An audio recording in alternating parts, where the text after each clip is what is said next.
33 বছর পরে 9 নম্বর ওয়ার্ডে রবিবার একটি কংক্রিটের রাস্তা ও নিকাশি নালার উদ্বোধন করলেন বিধায়ক সপ্তর্ষি ব্যানার্জি।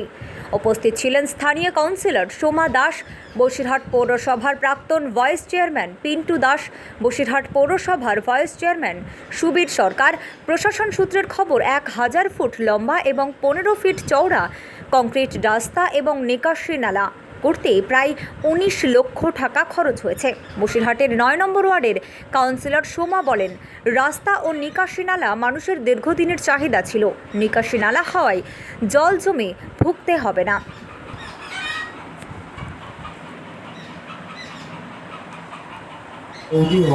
প্রাক্তন ভাইস চেয়ারম্যান বসিরহাট কলেজের পরিচালন সমিতির গুরুত্বপূর্ণ সদস্য মাননীয় পিন্টু দাস মহাশয়ের নেতৃত্বে উপস্থিত রয়েছেন আমাদের এখানে বসিরহাট পৌরসভার মাননীয় ভাইস চেয়ারম্যান সুবীর সরকার বিরোধী এবং আপনাদের ওয়ার্ডের দীপদা থেকে শুরু করে অসিতদা থেকে শুরু করে এখানে উপস্থিত সমস্ত